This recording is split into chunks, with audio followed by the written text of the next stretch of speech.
Hello and welcome to a new video. You might have heard it already, there is another leak for official Blizzard Classic Plus, and Kaheto made a great video about it, summarizing everything what's happening there with the project Camelot. I'm going to watch his video here and I will react to it. He's a great guy, I contacted him before and I think it's a great way to summarize the whole thing around Blizzard and the new Classic Plus version, so you can get my perspective and Kaheto's perspective at the same time. The video is called Heroic and Epic Editions for Classic Plus. Here's why that's a problem. We go straight into it. Classic Plus might actually be real. We might already know what it's called. And the way the leak is structured is telling us things that I don't think most of the coverage is going to slow down on. If I'm getting anything wrong here, drop it in the comments. This is breaking as I'm recording, and I'd rather correct than leave a wrong video up. A user on Twitter named Steven posted that new Heroic and Epic Edition licenses for something called World of Warcraft Camelot have been pushed to the back end of Blizzard's licensing system. He followed it up by saying he'd looked more carefully and could confirm with certainty that patch 1.60 is internally named Mainline Camelot. That's a really So this is really interesting, because if you don't know, this guy Steven here, he already data mined other stuff before. He data mined WoW Classic back in the days, if I have my facts correct right now, which was also codenamed under another name from Blizzard directly in the files, and even also data mined another file after Scarlet Enclave and Season of Discovery came out, because there was a new version number for Classic, which made people speculate about a new Classic Plus version or another phase for SOD back in the day. So this never got explained what it was, and now people are starting to connect the new data mines Steven made here, which are called World of Warcraft Camelot, and connect them to the old data mining. So all of this points directly to a new World of Warcraft Classic version, which will come now this year or maybe next year, and World of Warcraft Camelot is probably the project name, the code name for Classic Plus. specific claim, and it's verifiable because the way Blizzard's licensing system works, this is exactly how previous expansions have leaked before their official reveals. Dragonflight leaked through this same channel back in 2022, where the source code on the website pointed to the name and the Heroic and Epic Edition tiers got pushed to the backend before marketing said anything publicly. Same pattern repeating now. So if you've been wondering whether Classic Plus is actually coming, the answer is starting to look like yes. No, that's what I was referring to. I mixed it up with Classic. I'm sorry, it was Dragonflight here, as Kaheto says. Yeah, and this is a really hard indicator that we get Classic Plus now. And it will be really interesting to see what all of this is inside, because it seems like Blizzard want to squeeze a lot of money out of it. But we will see this in a second. Now let me be honest about something, because I almost made this mistake earlier today. Camelot is almost certainly an internal codename, not the consumer-facing product name. Blizzard's done this forever. Project Titan became Overwatch. Codenames let development teams have their own identity for what they're building, but they don't necessarily survive into marketing. So what does the codename actually tell us? It tells us what the dev team thinks they're making. They're not calling it Classic Fresh 3 or Anniversary Servers 2. They're calling it Camelot, the mythical perfect kingdom, the place everyone remembers as better than it actually was. That's the emotional register the developers think they're working in, even if the marketers package it differently at BlizzCon. That's a really cool point he makes here, because we know that the Classic devs really liking the product. They put a lot of effort in SOD. There was an interview when they released the Keras and Crypts, and they just tried to make a great experience there. An experience of things which they loved in original Classic, put in a new setting, in the Season of Discovery setting, and those are the same guys who are working on Classic Plus now. So the metaphor he makes here about this Camelot name, this great fantasy thing, that really works out here. I like the way of thinking about it from him. But here's where the licensing leak is genuinely useful, and where I think the bigger story actually lives. Heroic and Epic Edition licenses don't get pushed unless there are going to be Heroic and Epic Editions, and that's where we should slow down. Let me walk you through what Heroic and Epic Editions have historically meant on retail WoW, because this is where the leak gets sharper. For the War Within in 2024, the base edition was $49.99. That's the expansion itself. The Heroic Edition was $69.99 and it added a mount, a transmog set, and some traders tender for the cash shop. The Epic Edition was $89.99 and it added beta access, 30 days of game time, more cosmetics, and crucially, 3 days of early access to the expansion. Midnight shipped earlier this year with the same exact structure, same tier names, same prices, same gating. Epic is the only tier that lets you start playing early. The pattern is consistent across the last 2 expansions, which means we have a real basis for predicting what the Camelot tiers might contain. Yeah. This was also part of TBC anniversary. They also sold an heroic bundle, I think, with the flying mount inside, and a lot of people bought it. And I absolutely hate this sort of marketing for this game. And if this will become a part of Classic Plus as well, I absolutely will hate Activision Blizzard for it. Because I think we are already paying a subscription for the game. We might have to pay an expansion fee for Classic Plus. And if there will also be this epic and heroic version as well on top of it to squeeze out more money out of the players as they already do, I think that's horrible. That's really, really horrible, and I would hate to see that. Here's where it gets uncomfortable for Classic Plus specifically. What could Heroic and Epic editions actually contain without breaking Classic immersion immediately? For retail, cosmetic mounts and pets and transmog sets fit, because retail already has thousands of them. Classic doesn't really work that way. And then there's early access. 3 days of early access in retail means cosmetics you can grind, levels you can earn, mythic plus dungeons you can prepare for. In a classic environment, 3 days of early access means server first achievements paid for in cash, gold accumulated before everyone else logs in, auction house positioning that the rest of the player base has to compete with from behind, rare drops sniped by people who paid for the head start.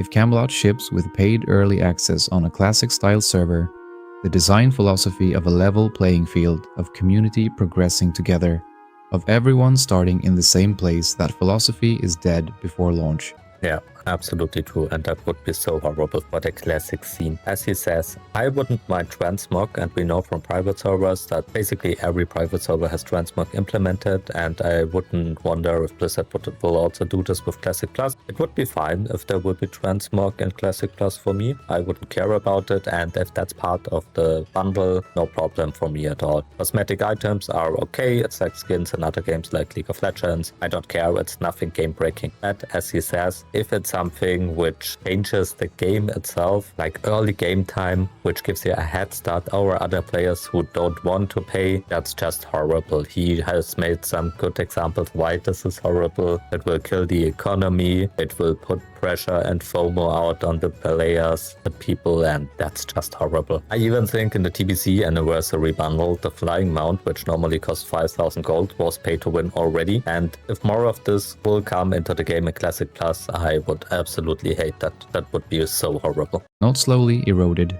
dead. The whole point of Classic, the whole reason the audience came back for it, was that you couldn't buy your way past other players. Premium editions with early access would invert that. I don't know yet what Blizzard is going to put inside those tiers.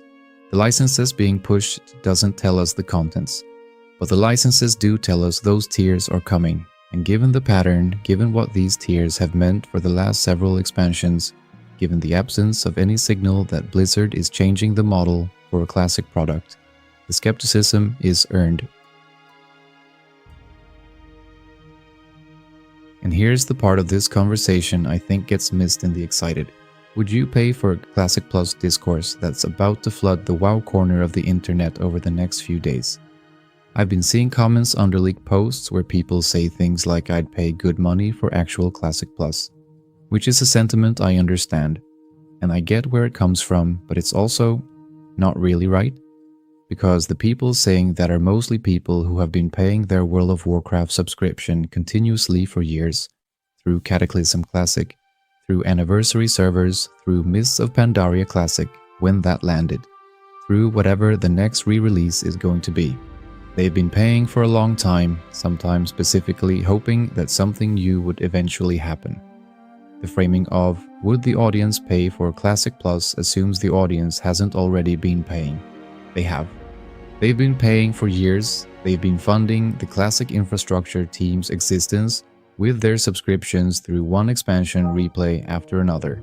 And what they've gotten back has mostly been content that already existed sold to them a second or third time. Yeah, absolutely true. And I can't understand why people are paying for this for years. I asked this question when TBC Anniversary came around recently, and some people said they haven't seen TBC the first or second time around. Then that's something I can understand and why they pay for it, but I can't understand why they pay for the amount. Why they give them so much money for the level boost to skip the game, basically. That's just stupid in my opinion. And the other main problem Kaheto is pointing out here is basically that people are nowadays used to pay that much money, so Blizzard will obviously take advantage of that. They will try to get as much money out of the pockets from the players to optimize the growing of Activision Blizzard, and that's horrible. What he says here about the dev team, that the subscription fees are funding them, yes, you can say it like that sort of, but you also have to think that a lot of the money which flows into Activision Blizzard is not going to the devs who make the game, who probably love the game. It will go into the pockets of the big managers who just want to make more profit. They don't see the players as players, they just see them as cash cows. And that's the main problem I have with all of this. So they transform World of Warcraft Classic into another soulless product to drain the pockets of the players, and that's just not cool. So when the Heroic and Epic Edition leak drops,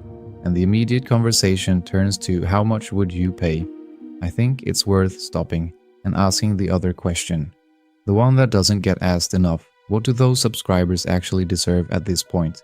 Not what would they pay.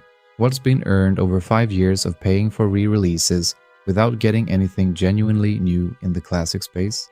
That's not me being naive about Blizzard's business model. They're a company, they exist to make money, that's the deal everyone signed up for. But there's a real difference between "we're selling you the next thing" and "we're selling you the next thing on top of what you've already been paying for the previous 5 things." If Camelot ships with $69 and $89 premium editions on top of an existing subscription on top of years of re-release purchases, some of that loyalty is going to start running out, and it should. Yeah, absolutely true. Absolutely great point from Kaheto here. Excited about Camelot if I thought the people who've been quietly subscribing for half a decade were going to feel like that loyalty was being honored. Right now, given what the licensing leak implies about the monetization structure, I'm not sure they will. There's a second piece of this leak that I have to be careful with, because it's less verified than the Steven tweet, but it's making the rounds and it's worth showing you what's being claimed. A photo has been circulating that appears to be an internal Blizzard franchise slate. Confidential tag in the corner. The image shows a planned product roadmap across multiple categories: modern expansions, classic progression servers, an RTS called Warcraft Chronicles, an action RPG called Arthas, mobile titles, arcade stuff, and in That's awesome. I didn't knew that. I haven't seen that before. That's really, really interesting. So when we look into this, Camelot will come for 2026. So it will come this year, probably after BlizzCon directly, it seems like. That will be really, really interesting. Also the new RTS and action RPG here, but they are far in the future. So let's focus on Camelot here. So they want to release it before the re-release of Wrath of the Lich King. Yeah, sounds interesting. But all of this could also be fake. Keep this in mind all the time. This doesn't mean this must be right, but it sounds realistical at this point here. the middle of the slate, there's a row labeled Camelot, and the timeline for it says, Live Ops. I cannot independently verify the slate is real. Treat it as alleged. It might be a fake, it might be old, it might be misattributed, the provenance isn't clear yet. But if it is real, the words Live Ops matter, and they connect directly to the Heroic and Epic Edition concerns I just walked through. Wait, let me back up and explain what Live Ops actually means, because some of you might not have heard the term unless you work in games. Live Ops is the gaming industry phrase for ongoing monetization streams. Seasonal content, battle passes, recurring engagement loops, designed to keep you logging in and keep you spending. It's not a phrase you use for a single purchase expansion, it's the phrase you use for a service product where the business model is continuous revenue extraction over time. So if the leaked slate is real, Camelot isn't going to be a Classic Plus the way a lot of people have been hoping for.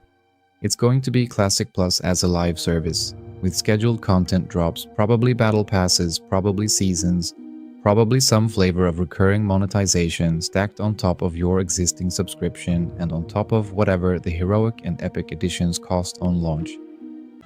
Yeah, that's what I'm scared about. You already pay so much for World of Warcraft with your subscription and your expansion, and another payment model put on top of that is just too much. You can't put a battle pass into this. I wouldn't mind seasons as long as they are not combined with a battle pass, because players are already paying way too much. And if this would really be the case, I'm not sure if I'm really going to play Classic Plus. To be fair, maybe the Live Ops label means something more benign and just refers to ongoing content updates. In a neutral sense, I don't want to spiral into prediction without evidence. BlizzCon will give us the actual answer in September. Yeah, Live Ops doesn't necessarily need to mean monetization here. It could just mean some new patches, updates, and an ongoing progression system, basically. But to be honest, we all know Blizzard, so that's something we can't be sure about here. The language they chose, if the slate is genuine, points in a very specific direction, and it lines up uncomfortably well with the Heroic and Epic license push. Let me give you one more piece of context that I think most of the coverage is going to skip. There's a server in China called Titan Reforged that Blizzard launched in November 2025 through their NetEase partnership. Titan Reforged combines Vanilla, Burning Crusade, and Wrath of the Lich King into a single live endgame, with account-wide progression and 25 player raids scaled for the combined content. It's wildly popular in China. Western players have been asking for access for months, and Blizzard has said nothing. The reason this matters is that Titan Reforged proves Blizzard already has the technical infrastructure to deliver everything Classic Plus has been speculated to include. The architecture exists, the team that built it exists. The only question has ever been whether Blizzard would commit to a Western release with similar mechanics. Yeah, that's something a lot of people are speculating also. We will see parts of Season of Discovery, and we will see parts of Titanforge, and we will see some stolen parts of Total WoW and probably Project Ascension inside Blizzard's Classic Plus version. Blizzard always stole content. They did it in the past, and they do it nowadays. The question is, how good will the quality be? How will they fight the bots they are ruining the game? And how will they monetize the system? That's the big questions in the room, the big elephants in the room, which will make or break Classic Plus for the players. Camelot leak suggests they're committing. The question is on what terms? So where does that leave us? What we know with reasonable confidence, a product internally codenamed Camelot is real. Patch 1.60 is what's going to bring it, and Heroic and Epic Edition licenses have been pushed to the backend, which means Premium Edition tiers are part of the plan. The licensing system isn't a place where Blizzard fakes things by accident. What we strongly suspect, but can't yet confirm, the model is going to be live ops, which means seasonal content with some form of monetization beyond the base subscription and beyond the Premium Edition costs. The leaked franchise slate, if real, says this out loud. An older leak from October to 2025 described it the same way.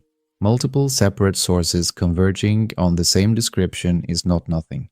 What we don't know, the actual contents of those premium editions, whether early access is going to be included in the Epic tier the same way it has been for the last two retail expansions, whether the model is going to respect players who don't have 12 hours a day to grind, and whether years of subscriber loyalty are going to factor into how this product gets priced. That last question is the one that's going to determine whether Camelot lands or whether it bounces, because the classic audience right now isn't streamers anymore. It's the 30-something with a job, the 40-year-old with kids, the people who came back to Classic specifically because it didn't punish them for missing a week and didn't let other people buy advantages over them. If Camelot ships with Heroic and Epic editions that include early access on a Classic-style server, the audience will read that as a betrayal of the design philosophy.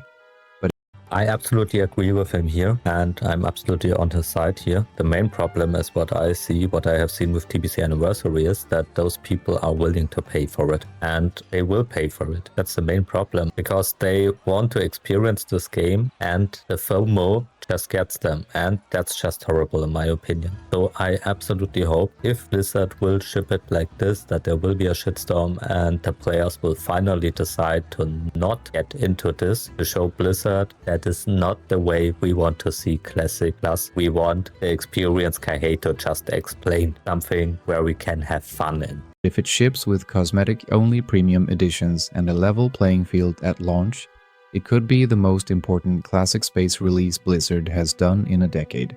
We won't know which until BlizzCon September 12th and 13th.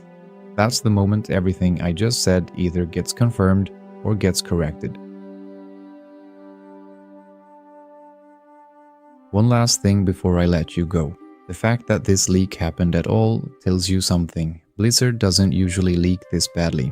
3 separate signals in the last 6 months, the Creator Summit, the franchise slate, and now the licensing system, all pointing at the same product.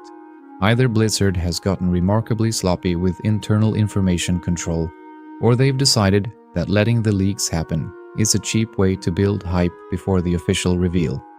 I genuinely don't know which, but the pattern is worth noticing. If you've got information I don't, drop it in the comments. If you spotted something in the leaked slate I missed, point it out. And if any of this turns out to be wrong, tell me. I'd rather pull or correct the video than leave bad information up. Thank you. I hate those videos are just so good. I love how he structures them. I love the informations inside, and I can't disagree with him on any point. He has a great view on World of Warcraft and Classic Plus. Go to his channel, like and subscribe there on the original video. Great guy. And also let me know what you think about this whole leak, what you think about the heroic and epic versions, if Blizzard will sell them like this in a shop. Let me know what you think about all of this. I'm really interested to hear your opinions. Thank you very much for watching. If you found this useful, consider to like, subscribe and hype this video for more World of Warcraft content in the future. Special thanks goes out to my channel members who support me with their hard-earned real-life money. You guys are just awesome. See you in the next video.